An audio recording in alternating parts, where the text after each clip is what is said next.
보이지 않지만 하나님께서 영으로 함께 하시기 때문에 하나님의 이름으로 모이면 축복하면 다 그 자리에 함께 있는 줄로 믿습니다. 하나님께서 오늘도 그 예배 자리에 복을 더하실 줄로 믿습니다. 고맙습니다. 오늘부터 2주간, 오늘 포함해서 2주간 비대면 예배로 저희 교회가 예배하기로 결정했습니다. 지금 조금 다른 데는 모르겠는데 이 목동 쪽이 좀 심해서 선제적으로 조치를 취하고 또 강력히 권고해서 같이 예배를 드리는데, 그동안 우리가 연습을 많이 하지 않았습니까? 비대면으로 하는 연습을 많이 했기 때문에 아마 무리가 없고 또 어떤 자리에 예배하든지 간에 그곳에 은혜가 넘치는 그런 예배가 될 줄 믿습니다. 적극적으로 예배에 참여해 주시고 또 이 기회에 한국 사회와 교회를 위해서도 여러분 기도해 주시기를 바랍니다. 자, 12월에 맞아서 어떤 주제로 설교를 할까 고민을 많이 하는데, 여러분 12월 들으면 많은 사람들이 어떤 얘기를 제일 많이 하냐면 유종의 미를 거둡시다, 유종의 미를 거두자, 이런 얘기를 많이 하잖아요. 그래서 우리도 유종의 미를 좀 거두면 좋겠는데, 이런 유종의 미를 어떻게 거두면 잘 거두는 걸까요? 유종의 미를 거두자고 이야기를 해놓고는 그걸 내가 하면 되겠습니까? 그러면 유종의 미를 거두자고 말할 필요도 없죠. 그냥 살면 되죠. 내가 했던 것처럼 살면 되는데, 유종의 미를 잘 거두자고 얘기하는 이유는 내 힘으로는 이렇게 마무리를 잘 할 수 없을 때가 참 많이 있습니다. 그래서 사실은 유종의 미를 거두자고 말할 때는 맡기는 삶이 필요한 것입니다. 나보다 훨씬 능력자이신 그 누군가에게 맡길 때 마무리가 잘 되는 거죠. 여러분, 오늘 우리 본문에서 보면요, 사실 이 부르심과 응답의 이 과정 속에서 부르실 때 전적으로 맡길 수 있으면 사실 마무리를 잘하는 것입니다. 오늘 그 관련돼서 오늘 이 맡기는 삶, 또 매듭을 잘 짓는 삶이라는 제목을 가지고 말씀을 나눌 텐데, 이 12월 한 달 동안에 하나님의 능력과 은혜 가운데 유종의 미를 잘 거두시는 저와 여러분 되기를 원합니다. 자, 오늘 하나님의 말씀 속에서 가장 마무리를 잘했던 사람들이 누굴까를 한번 생각해 보면 뭐 두말할 것 없이 예수님과 그 제자들이지 않았을까 생각을 해봐서 오늘 그들에게서 힌트를 좀 얻기를 원합니다. 오늘 그들은 어떻게 삶을 시작했고 어떻게 사역을 했고 어떻게 마무리했을까? 예수님께서는 이 땅에서 구원 사역을 시작하면서 제일 먼저 동역자를 찾으셨습니다. 오늘 본문이 이제 그건데요, 예수님은 전능하신 하나님 그 자신이셨지만, 그래서 혼자 하셔도 부족함이 없었지만 그럼에도 불구하고 이 제자들을 세우시고 동역자를 부르셨습니다. 그렇다면 거기에는 이유가 있겠죠. 혼자 해도 아무런 불편이 없었을 텐데 왜 예수님은 제자를 부르시고 동역자를 세우셨을까요? 왜일까요? 뭐 능력이 없기 때문에 그런 거 아니었겠죠. 힘에 붙였기 때문에 그런 것도 아니었을 것입니다. 거기에 이유가 있을 텐데 그 이유가 뭔가를 가만히 생각해 보면 이거는 온전히 그 제자들을 위함이었던 것입니다. 부르실 때는요, 주님께서 뭔가 이렇게 사용하시기 위해서 부르시기보다는 예수님이 어떤 목적을 이루기 위해서 우리를 사용하신다는 의미보다는 부름을 받는 그들을 위해서인 것이라는 사실을 알 수 있습니다. 주님은 전능하신 분이기 때문에 누구와 동역하실 필요가 없어요. 사실은 그렇지 않습니까? 그런데 누군가를 부르시고 세우신다는 의미는 그들을 위함이었던 것입니다. 사실 우리는 잘 모를 때가 많아요. 우리를 부르시는 그 부르심의 이유를 잘 모를 때가 참 많습니다. 오해할 때가 많아요. 사실은 왜 이렇게 귀찮게 하나, 왜 이렇게 힘들게 하나, 부담을 주시나, 이렇게 생각할 때가 참 많은데, 그렇죠? 주님께서 우리를 부르시는 이유는 우리를 위해서인 것입니다. 주님은 부르실 필요가 없어요. 부르심은 예수님의 사역을 위한 것이라기보다는 우리를 사용하시기 위한 예수님의 목적이 있다기보다는 부름을 받는 우리를 위한 것이다. 이 시간에 한번 마무리를 잘 하실 때 꼭 한번 전제적으로 한번 생각해 보셨으면 좋겠습니다. 내가 왜 부름을 받았는가, 그리고 예수 안에서 내가 어떻게 마무리를 잘 해야 될 것인가, 전제 조건으로 이 부르심에 대해서 한번 같이 생각했으면 좋겠습니다. 그러므로 제자됨은 은혜일 수밖에 없습니다. 하나님 주신 은혜예요. 전능하신 하나님 주시는 은혜이기 때문에, 그렇죠? 제자됨은 우리가 자원해서 되는 게 아니라 전적으로 부르심에 의한 것입니다. 이게 은혜예요. 자격과 조건으로 결정되는 게 아닙니다. 하나님의 은혜로 부르심을 받은 거예요. 은혜일 수밖에 없어요. 여기에서 부르심 받지 않은 사람은 아무도 없어요. 대표적으로 저도 부르심을 받았죠. 목사로 부르심 받았고 다사랑교회 목사로 부르심을 받은 것입니다. 여러분도 이 서울 장안의 많은 교회 가운데 이곳에 부르심을 받았고, 아니 그 앞서 예수님의 하나님의 제자로, 예수님의 제자로 하나님의 백성으로 자녀로 부르심 받은 것이죠. 이런 그 부르심은 여러분의 어떤 자격이나 조건 때문에 부르신 게 아니라 은혜로 부르신 거예요. 이게 넘치는 은혜인 거예요. 한번 생각해 보겠습니다. 예수님 당시에 사역을 시작하시는데 만약에 정말 누군가를 사용하시고 예수님의 어떤 사역에 도움이 될 만한 목적으로 누군가를 부르셨다면, 만약에 그렇다면, 그거 아니라고 말씀드렸는데, 만약에 그렇다면 정말 예수님의 제자가 될 만한 가장 확실한 사람이 누구였겠습니까? 그 당시에 후보 1순위 누구였겠나요? 한번 떠올려 보십시오. 예수님께서 사역하실 때 내가 너무 힘드니까 나를 도와줄 누군가가 좀 필요하다, 이렇게 생각해서 효율적인 전도사역, 구속사역을 이루기 위해서 누군가를 부르시고 세우기를 원하셨다면 후보 1순위 누구였겠어요? 네? 베드로? 네? 세례 요한 아니었겠습니까? 네, 세례 요한 아니었겠습니까? 세례 요한은 SNF파의 거두였고 많은 사람들을 몰고 다니는 인플루언서였어요. 영향력이 대단했어요. 그 사람이 한 번 얘기하면 뭐가 이렇게 되는 대단한 영향력을 지닌 사람이었습니다. 만약에 예수님께서 그의 목적을 위해 제자를 삼으셨다면 그 1순위는 아마 세례 요한이었을 겁니다. 성경 읽어보십시오. 그러나 예수님은 세례 요한을 제자로 삼거나 동역하지 않으셨습니다. 세례를 받는 장면 외에는 더 이상 그와의 대화도 교류도 없었습니다. 오히려 아무 능력이 없어 보이는 12제자를 부르시고 그들과 함께 동역하시는 모습을 우리는 확인할 수 있습니다. 왜 그러셨을까요? 왜 그러셨을까요? 왜 그런 사람들을 제자로 부르셨을까요? 능력 있는 사람, 영향력 있는 사람도 있었는데 왜 그는 마다하시고 왜 그런 사람들을 제자로 부르셨을까요? 예수님의 부르심의 원칙에 뭐가 있을까요?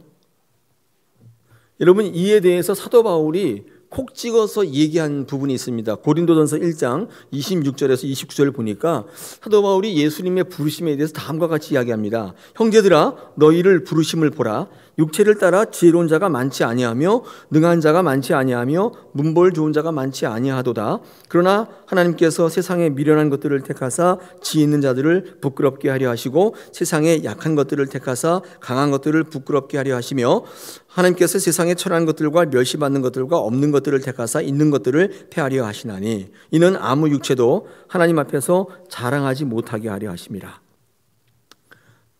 사도 바울은요, 예수님의 부르심의 원칙에 대해서 콕 찍어 얘기하는데 뭐라고 얘기해요? 이상하게도 예수님은요, 자격, 조건, 스펙 이런 거 보지 않으신대요. 능한 자, 능력 있는 자, 문벌 있는 자, 문벌이 학벌이죠. 그죠? 이거 뭐 이런 거 보지 않는데 어느 학교를 나왔느냐 뭐 이런 거 안 보신대요. 이상한 것은 오히려 미련하고 약하고 천하고 멸시받고 없는 사람들을 택하신다고 부르신다고 사도 바울은 이야기하고 있습니다. 왜 그러실까요? 왜 그런 엉뚱한 이 원칙을 갖고 계실까요? 한번 생각해 보겠습니다. 여러분, 뭐 자격도 좋고 또 조건도 좋고 스펙 좋은 사람들, 이런 사람들은 어떤 사람일까요? 생각해 보면 능력 있고 실력 있는 사람들이죠. 맞습니다. 그 분명한 사실이죠. 좋은 학교 나오고 머리도 좋고 자격도 되고 뭐 능력 있고 실력 있는 분들 많지 않습니까? 그런데 한번 이렇게 뒤집어 생각해 보면요, 하나님 예수님께서 사역의 원리로 한번 보면 이런 분들은요 사실 떠나기 어려운 분들입니다. 이런 분들은 자기를 부인하기는 굉장히 힘든 분들이에요. 자기 것을 포기하기란 거의 불가능에 가까운 분들이에요. 왜요? 실력이 있고 자격도 되고 가진 것도 많기 때문에. 여러분, 그런데 미련하고 약하고 천하고 멸시받고 없는 분들은 어떤 분이냐면 실력 없는 사람들이에요. 확실한 거죠. 실력 없습니다. 매일 거절당하는 인생입니다. 어디 원서 내면 매일 거절, 퇴짜예요. 뽑지를 않아요. 그런 분들은. 근데 반면 예수님의 사역의 원리 한번 돌이켜보면 이분들은 어떤 분들이냐면 언제든지 주를 따라올 수 있는 분들이에요. 굉장히 라이트한 분들이에요. 주목받는 인생이 아니기 때문에 자기 부인도 어렵지 않아요. 매일 뭐 거절당하는데 뭐 그거 자기 부인이라는 게 어디 있어요? 사는 게 그냥 자기 부인이에요. 가진 게 별로 없기 때문에 자기 것을 맡기는 것도 사실 어렵지 않아요. 가진 게 없어요. 맡길 것도 없어요. 그럼 실력이 없어도 되냐? 여러분 실력은요, 하나님이 있으시기 때문에 여러분 실력이 없어도 돼요. 실력은 하나님께서 있어요. 능력의 그 주체이시고 그 자체예요. 여러분, 그러면 예수님의 부르심의 원칙은 무엇이냐면, 하나님이 전지전능하신 분이기 때문에 하나님은 능력 있는 자를 부르시는 게 아니라 모든 것을 다 버릴 수 있는 사람, 자기 부인할 수 있는 사람, 주님을 따라올 수 있는 자들, 주님을 위해서 내 모든 것들을 내려놓을 수 있는 사람들, 여러분 그런 사람들을 부르시는데, 이 말은 다른 말로 바꿔보면 그 다음은 내가 책임지겠다는 말과 똑같은 거예요. 불렀는데 그냥 이렇게 죽도록 하고 그냥 죽으라 그런 게 아니라 그 다음 내가 책임지겠다라는 말과 동일한 언어입니다. 왜 이런 원칙을 고수하시냐면요, 여러분 처음을 맡기는 사람들이 마지막도 맡길 수 있기 때문에 그렇습니다. 시작을 맡기지 못하는 분들은 절대로 마지막 못 맡깁니다. 여러분 그 가룟 유다의 비극을 알고 계시지 않습니까? 이 가룟 유다는 하나님의 부르심이 있었습니다. 주님의 부르심을 받았습니다. 은혜가 있는 거죠. 얼마나 귀한 것이었습니다. 그 많은 사람들 가운데 유독 불렀단 말이에요. 은혜가 있었던 거죠. 그런데 그 부르심의 은혜에 부응하여 내 것을 다 내려놓지 못했어요. 그때부터 비극이 시작된 것입니다. 오히려 그 부르심의 은혜로 자기 것을 더 지키는데 열일이었고, 그 은혜를 가지고 자기의 목적을 이루는데 사용했습니다. 이용했습니다. 유다의 이 시작은요, 그 동기가 좋지 않았습니다. 그러므로 예수 제자로서의 과정의 삶도 살지 못했고 마지막도 그 자신이 결정했습니다. 그러니까 처음이 동기가 안 좋으니까 마지막도 자기가 끝내 결정하고야 말리라는 것입니다. 여러분 우리가 12월 한 달 2020년도 얼마나 이게 힘든 한 해였습니까? 세상은 유종의 미를 거두자고 얘기하는데 우리 교회도 마찬가지인데, 우리 마지막을 좀 맡기고 싶은데 잘 안 되잖아요. 그 이유가 뭔가 봤더니 우리의 시작 자체가 맡겨지지 않았기 때문입니다. 우리 이제 12월 끝나면 2021년도 1월 되지 않습니까? 똑같은 악순환이 반복되지 않겠습니까? 그러면 이 시점에서 우리가 뭘 살펴봐야 되냐면 우리의 부르심과 우리의 응답이에요. 우리는 다 부름을 받았는데 정말 하나님께 맡기고 처음부터 하나님께 맡기고 나가는 삶이냐, 여러분 이걸 점검하시면 마지막 맡기는 것은 자동으로 돼요. 하나님께서 그 일을 하시는 거예요. 아까 그랬죠? 그 다음은 내가 책임지겠다. 시작을 선한 동기를 가지고 주님께 온전히 맡기면 그 다음에 어떻게 하시겠다고요? 내가 하겠다. 그 다음은 내가 하겠다. 그렇게 우리에게 약속해 주시는 것입니다. 여러분 주님은 실력이 있는 분들, 능력이 있는 분들을 지금 원하시는 게 아니라 주님을 따라 모든 것을 내려놓고 아멘으로 그 시작부터 맡길 수 있는 분을 지금 찾고 계시는 거예요. 주님이 능력이 없다면 실력 있는 분들을 찾으시겠지만 주님이 능력이 있으시다니까요. 온 우주 만물의 주인이세요. 여러분 오늘 본문은 4명의 제자를 부르시는 장면입니다. 18절에서 베드로와 안드레가 부름을 받고요, 21절에서는 세베대의 아들들이 부름을 받고 있습니다. 야고보, 요한이죠. 그죠? 여러분 이들이 부름을 받을 때에 응답에 공통점이 있습니다. 우리 20절 한번 보십시오. 20절 거기 보니까 그물을 버려두고 이렇게 되어 있죠. 22절에 그렇죠? 배와 아버지를 버려두었다 이렇게 말씀합니다. 한번 음악을 한번 틀어주시면, 제가 좋아하는 그 이렇게 찬양이 있습니다. 이 찬양의 제목이 뭐냐면 이 요게벳의 찬양이라는 찬양인데, 이게 이제 요게벳이 누군지 아시죠? 네, 요게벳이 백의 이름이라고 생각하시는데 그거 아니라 이게 모세의 엄마잖아요. 이 모세의 엄마가 모세를 어쩔 수 없이 죽일 수가 없기 때문에 가물에다가 이렇게 떠내려 보내요. 근데 그 심정을, 그의 믿음을, 모세를 떠나보낼 수밖에 없는 그 믿음을 찬양한 것입니다. 저는 이 찬양이 참 은혜가 됩니다. 한번 한 자락 한번 감상해 보십시오. 물이 새지 진을 칠하네. 어떤 맘이었을까 그녀의 두 눈엔 눈물이 흐르고 흘러. 동그란 눈으로 엄마를 보고 있는 아이와 입을 맞추고 상자를 덮고 가까이에 띄우며 간절히 기도했겠지. 정처 없이 강물에 흔들흔들 흘러내려가는 그 상자를 보며 눈을 감아도 보이는 아이와 눈을 맞추며 주저앉아 눈물을 흘렸겠지. 너의 삶의 창조인 너의 참 부모이신 하나님 그 손에 너의 삶을 맡긴다. 너의 삶의 창조인 너를 이끄시는 주 하나님 그 손에 너의 삶을 드린다. 다 듣고 싶지만 요 마지막 후렴구 부분에 있잖아요. 나의 삶의 참주인 너의 참 부모이신 하나님 그 손에 너를 맡긴다.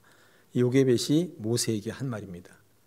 지금 정처 없이 물에다 떠나보내는데 너의 삶의 참주인 너를 이끄시는 주 하나님 그 손에 너의 삶을 드린다.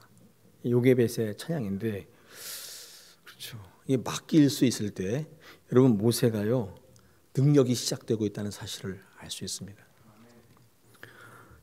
제자들은 그물을 버려두고 배와 아버지를 버려두고 이게 버림이 있다는 공통점이 있잖아요. 그들은 뒤의 일을 걱정하지 않았습니다. 즉 맡기고 있다는 것입니다. 그러니까 예수님도 전적으로 부르셨고 제자들도 전적으로 응답하고 있는 것입니다. 조건을 보고 부르신 게 아닌 것이 전적인 부르심이에요. 또 뒤의 일을 걱정하며 계산해서 응답하지 않으신 것이 그 전적인 응답입니다. 하나님의 전적인 뜻에 맡김, 전적인 부르심과 전적인 응답이 있었습니다. 여러분 그럴 때 하나님께서 그들의 마지막을 주장하시게 되는 것입니다. 여러분 이 부르심과 응답이 영적인 의미를 가지려면 지금 말씀드린 것처럼 전적인 것이어야만 합니다. 우리 성경에 보니까 신명기 6장에 이렇게 얘기합니다. 이스라엘아 들으라 우리 하나님 여호와는 오직 유일하신 여호와시니 너는 마음을 다하고 뜻을 다하여 힘을 다하라. 네 하나님을 사랑하라. 이게 무슨 말이에요? 전적으로 사랑하라. 마태복음 22장 35절로부터 보니까 그중에 한 율법사가 예수를 시험하여 묻되 선생님 율법 중에서 어느 계명이 큽니까? 예수께서 이르시되 내 마음을 다하고 목숨을 다하고 뜻을 다하여 주 너의 하나님을 사랑하라. 이게 무슨 말이에요? 전적으로 사랑하라. 여러분 전적이란 말은 시작과 마지막을 맡겨야 한다는 의미입니다. 요즘에 이런 시기에 딱 어울리는 말이에요. 유종의 미를 거두시려면 처음부터 전적으로 맡기셨어야 돼요. 그러므로 전적인 신앙은 시작에 있어서 두려움이 없고 마지막에 있어서 아쉬움이 남지 않습니다. 모든 걸 다 드렸기 때문에 그렇습니다. 시작과 마무리를 하나님께 맡기는 신앙, 이게 전적으로 맡기는 신앙입니다. 아까 배를 버려두고 아버지를 버려두고 라고 얘기하니까 많은 분들이 문자적 표현에 굉장히 부담감이 있으신 것 같아요. 여러분 이거는요 이 전적으로 맡기라라고 하는 표현입니다. 전적으로 맡긴다는 거예요. 여러분 전적으로라고 하는 말은 조건이나 환경, 기분에 따라 하지 말라는 이야기가 똑같은 것입니다. 여러분 생각해 보십시오. 전적이라는 것의 반대적 개념은 부분적이라는 말로 우리가 볼 수 있는데 이 부분적이라는 말은 우리의 삶 속에 어떻게 해석되냐면 이렇게 해석됩니다. 할 수 있을 때, 하고 싶을 때, 할 형편이 될 때, 이러면 이게 부분적인 거예요.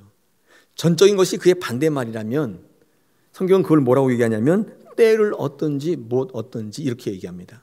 디모데후서 4장 2절에서 너는 말씀을 전파하라. 때를 얻든지 못 얻든지 항상 힘쓰라.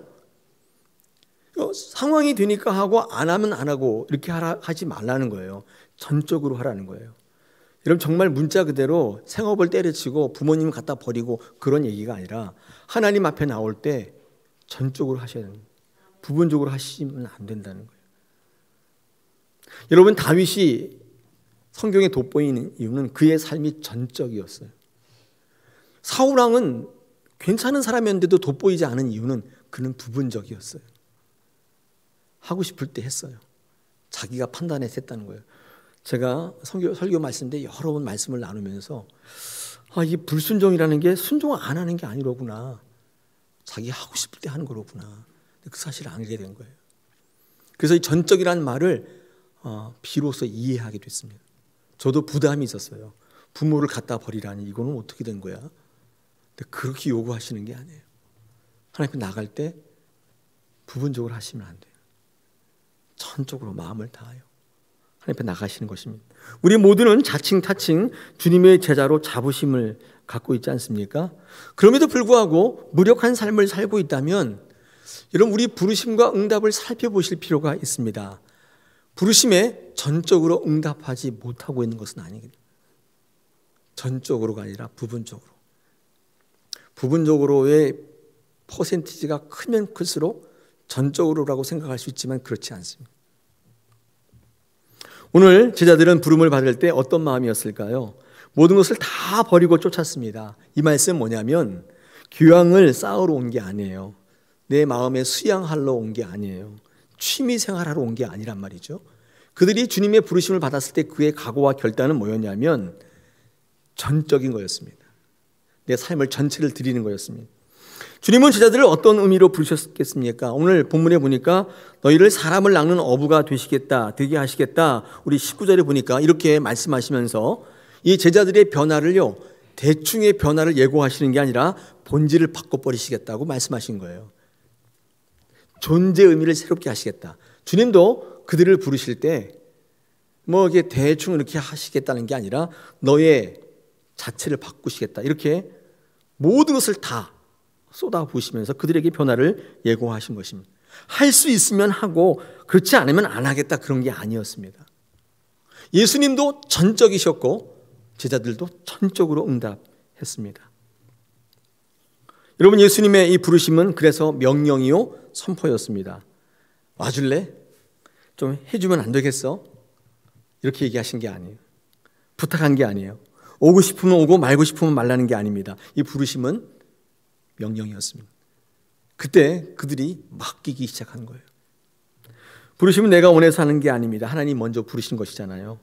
그래서 우리는 그 부르심에 최선을 다해 응답하시는 것입니다. 이 부르심의 선포는요, 하나님의 뜻을 만천에 알리는 것이고, 그래서 이 선포에는요, 맡기는 일입니다. 이 선포는 맡기는 일이에요. 맡기셔야 선포할 수 있습니다. 그냥 선포하시면 맡기셨기 때문에 그 결과를 주님께서 책임져 주시는 거예요. 그게 맡기는 가장 중요한 일입니다.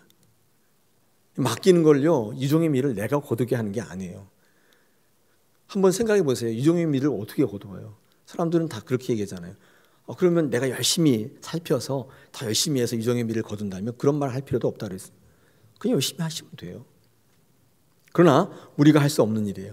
우리는 선포할 때 맡기는 삶이 시작되고 맡길 때 주님이 그것을 책임져 주시는 놀라운 유종의 미가 되는 것입니다.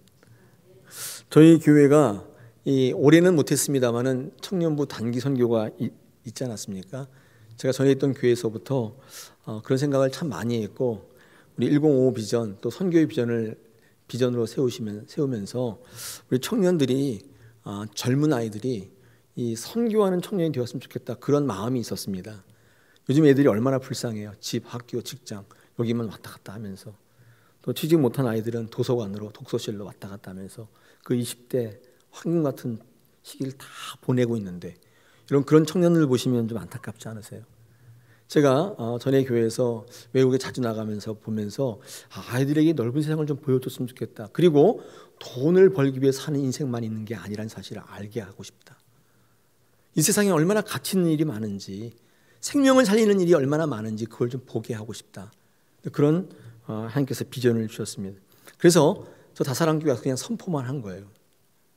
여러분, 선포했는데 사실은 그럴 상황은 아니었습니다. 돈도 없었고 사람도 없었어요. 선포하니까 하나님께서 그 일들을 이루시기 시작한 것이죠. 그냥 선포했더니 생각지 않은 곳에서 응답하는 사람이 나타나는 것입니다. 이 청년부를 돕겠다고 20명이 이렇게 그룹을 만들었습니다. 그래서 그 청년부를 돕겠다고 나서 제가 부른 거 아니에요. 저는 그냥 선포만 했던 거예요. 하나님 앞에 기도해서 새벽마다 그랬으면 좋겠다고 기도했더니 하나님께서 좀 신기하게도 그 청년부를 도우시겠다고 20명을 딱 멤버를 딱 만들어 주셨어요. 그리고 저한테 그 명단을 딱 들고 오게 하셨어요. 제가 깜짝 놀랐습니다.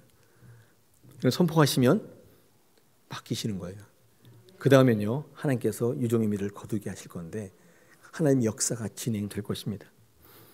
이런 부르심이 있는 곳에는 응답이 있습니다. 선포하니까 응답이 터지더라는 거예요. 우리는 그래서 선하게 선포하실 필요가 있어요. 본인의 뜻과 안 맞는다고 싫어하는 분들이 있기 마련이었다. 그러나 선포하시면 응답하는 사람이 반드시 나오고 우리가 생각지 못한 곳에서 하나님께서 응답이 터져 나오는 것입니다. 그게 하나님이 일하시는 사역의 원리인 것입니다. 그리고 그들로 하여금 마지막을 맡기게 하세요. 여러분, 마지막을 맡긴 이들로 하여금 하나님은 새로운 일들을 만들어 가시는 것입니다. 우리가 유종의 미를 어떻게 거두는가? 참 아이러니하게도 우리의 시작을 점검하시는 거예요. 그게 유종의 미를 거두는 또 하나의 방법입니다. 우리가 이제 12월을 지금 보내고 있는데 여러분, 12월이라고 하는 것은 그냥 시간의 흐름에 불과합니다. 그런데 2021년도라고 하는 새로운 한 해를 맞는, 이것도 시간이지만 이 한 해를 맞으려면 우리가 삶의 이 자리를 끝을 보는 게 아니라 그 시작을 보시는 거예요. 그럴 때 새로운 시작을 끝을 맡길 수가 있는 것입니다. 맡기는 사람이 강력한 사람이에요. 여러분, 모세의 마지막을 우리는 신명기 34장을 통해서 우리는 묵상할 수 있습니다. 신명기 34장은 한 장 전체가 모세의 마지막을 묘사하고 있는 장인데 거기에 4절, 5절, 6절에서 이렇게 말씀하고 있죠. 여호와께서 그에게 이르시되 이는 내가 아브라함과 이삭과 야곱에게 맹세하여 그의 후손에게 주리라 한 땅이라 내가 내 눈으로 보게 하였거니와 너는 그리로 건너가지 못하리라 하시매 이에 여호와의 종 모세가 여호와의 말씀대로 모압 땅에서 죽어 벳볼 맞은편 모압 땅에 있는 골짜기에 장사되었다. 이렇게 되어 있습니다. 이 모세가 이 가나안 땅 맞은편의 느보산 꼭대기에서 거기서 이제 마지막을 맞고 있는 거예요. 한번 쫙 보여주세요. 보이냐? 자, 이게 가나안 땅이야. 봤지? 넌 근데 글로 가지 못할 거다. 선포하신 거예요. 모세가 얼마나 실망했을 거예요. 저 가나안 땅 때문에 80년을 훈련받고 왔는데 40년을 고생해서 120년을 고생해서 왔는데 저 땅을 눈에 앞에 두고 가지를 못한다고 하면 어땠을까요? 정말 고생해서 왔는데 그리고 출애굽의 1등 공신인데 하나님께서 그에게 이렇게 선포했습니다. 그리고 모세는 정말 그 땅에 들어가 보지도 못하고 그 인생을 마감했습니다. 그의 무덤은 어디 있는지도 알 수 없다고 성경은 기록하고 있습니다. 저는요, 이 모세의 마지막을 맡기는 그 모습이 굉장히 인상적입니다. 저 같았으면 가만히 있지 않았죠. 항의하죠. 그리고 막 묻고 따지죠. 이러려고 부르셨습니까? 내가 안 한다 그랬잖아요. 막 따지고 도대체 하나님 뭐 하시는 분이에요? 이렇게 막. 그런데 모세는 전혀 항의 없습니다. 변명도 없고 아무것도 없습니다. 그는 무덤이 어딘지도 모르게 사라졌습니다. 이 신명기 34장의 마지막에 우리에게 전하는 메시지가 뭐냐면, 그렇죠? 시작도 과정도 끝도 맡기고 있는 이 모세의 모습입니다. 이 모세의 모습은 그 어떤 전쟁의 승리보다도 가장 인상적입니다. 매우 인상적인 거예요. 여러분, 모세의 생애를 살펴볼 때 어디에 은혜가 되십니까? 저는 이 신명기 34장에 큰 은혜가 있습니다. 맡기는 거. 그래서 마지막을 주님께서 주장하게 하시는 거. 여러분, 이것이 유종의 미를 잘 거두는 하나의 방법이라고 생각이 됩니다. 오늘 주님의 부르심과 제자들의 응답을 보시면 너무 간단 명료하지 않습니까? 구구절절 설명이 없어요. 설득 같은 게 없어요. 그렇지 않습니까? 전혀 그럴 필요가 없습니다. 이 전적이란 말과 가장 잘 어울리는 것입니다. 예수님이 부르시니 제자들은 응답하신 게 전부입니다. 복잡하지 않아요. 간단해요. 오늘 성경 말씀에 특별한 게 하나 있습니다. 여러분 20절과 22절에서 주님이 부르실 때 어떻게 응답하시게 되었습니까? 어떻게 응답하는 모습을 볼 수 있습니까? 눈에 띄는 한 단어가 있죠. 20절과 22절에 공통적으로 곧. 네, 곧. 저도 잘 몰랐는데 이렇게 읽다 보니까 공통적인 단어가 하나 있는데 곧이라는 단어가 똑같이 쓰이고 있습니다. 그러니까 이런 거예요. 지체하지 않았다는 거예요. 맡기는 데 있어서 생각해 볼게요. 뭐 그렇게 하지 않았다는 거예요. 기도해 보겠습니다. 그렇지 않았어요. 기도할 건 따로 있어요. 그런 건 기도하는 게 아니에요. 기도해 보겠습니다. 그러지 않았습니다. 바로 즉시로 응답했습니다. 많은 분들이 신중하지 못하다, 현명하지 못하다 얘기할지 모르지만 그들은 바로 즉각적으로 응답했습니다. 왜냐하면 그 부르심에 확신이 있었기 때문에 그렇습니다. 여러분, 이게 지체하는 것은 별로 안 좋은 것 같아요. 여러분, 우리가 부르심에 대한 확신이 없는 분 계세요? 여기에 내 스스로 여기 와 앉아 있고 오늘 이렇게 다 비대면 예배하는데 여기 오신 분들이 있는데 이게 여러분의 의지요, 여러분의 결단이라고 생각하십니까? 부르심의 확실한 증거예요. 그러면 하나님께서 부르실 때 바로 응답하셔야 돼요. 즉각적으로. 지체하면 할 수 없을 때가 참 많이 있습니다. 하나님께서 이 야고보와 베드로, 안드레와 베드로, 또 야고보, 요한을 부르셨는데 그런 좀 엉뚱한 생각을 해보는데 여러분도 아마 성경을 읽을 때 그런 생각을 해보실 때가 있을 텐데 왜 베드로일까? 왜 안드레일까? 그 당시 어부가 뭐 그들밖에 없었던 건 아닐 텐데 굉장히 많았을 텐데 왜 그들을 꼭 불렀을까? 그런 생각을 해보지 않습니까? 특히 우리들도 사역 감당할 때 그런 생각을 많이 합니다. 왜 하필 날까? 그런 생각 안 해보세요? 왜 하필 나를 부르실까? 그런 생각을 참 많이 하게 됩니다. 엉뚱한 생각이긴 하지만 그런 생각을 할 때가 많이 있습니다. 그런데 한번 생각해 보십시오. 하나님께서 이렇게 콕 찍어가지고 베드로와 안드레를 부르셨을까요? 야고보, 요한 부르셨을까요? 그 많은 사람들 가운데 아브라함을 칵 찍어서 얘기했을까요? 저는 제 상상력을 동원해 본다면 그러지 않았을 겁니다. 주님은 여러 사람에게 이미 찾아가셨던 거죠.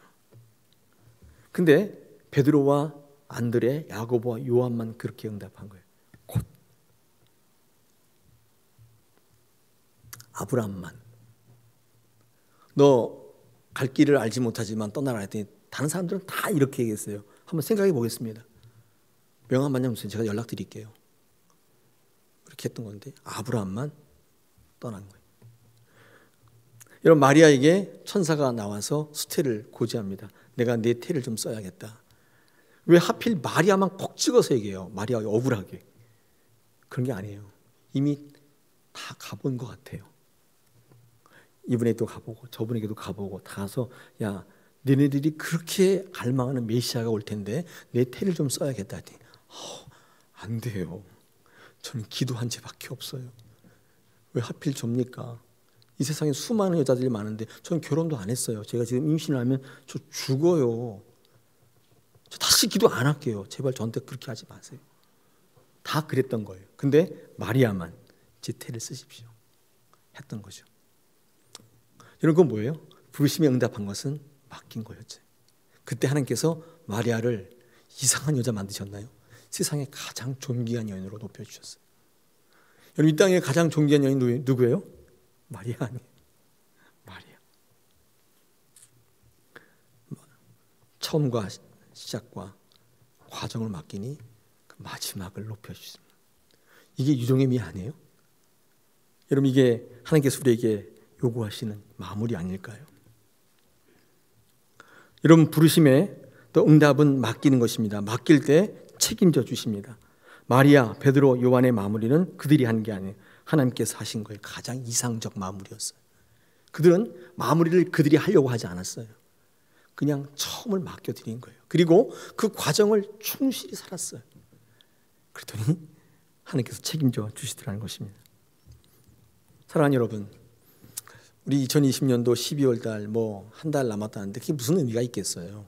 근데 이 시간적 배경에서 여러분 처음 시작했을 때 내가 얼마나 하나님께 맡겼고 그 부르심에 내가 어떻게 응답하고 있는지를 살펴보는 시간입니다. 그러면 여러분 그 마지막 그 시작, 또 다른 시작을 주님께서 주장하시기 시작할 텐데 이렇게 험난한 시대에 살 때 이런 영적인 유정의 미가 마무리가 필요한 시기인 것입니다. 우리 다사다난했던 2020년도 이제 한 달 앞두고 있는데 마무리를 잘해야 될 줄 믿습니다. 이 마무리는 시작을 맡기는 삶에서부터 시작됩니다. 올해 마무리는 내년에 시작을 맡길 때부터 시작되는 거예요. 오늘도 이 땅을 살아가실 때 맡기는데 최선 다하십시다. 계산하지 마세요. 하나님께서 계산 가운데 계시지 않습니다. 오늘 비대면 예배를 드리는데 오히려 하나님에 대한 열망이 커지고 하나님께서 예배에 반전이 있게 하시고 또 전화위복을 시키시는 놀라운 예배 되게 할 줄로 믿습니다. 그럼 한국교회와 또 이 땅을 위해서 기도해 주시고 고통당하는 이웃을 위해서 같이 기도하시겠습니다. 우리 다사랑교회가 그것을 실천하기를 원합니다. 잘 마무리하시는 한 달 되시기를 원합니다.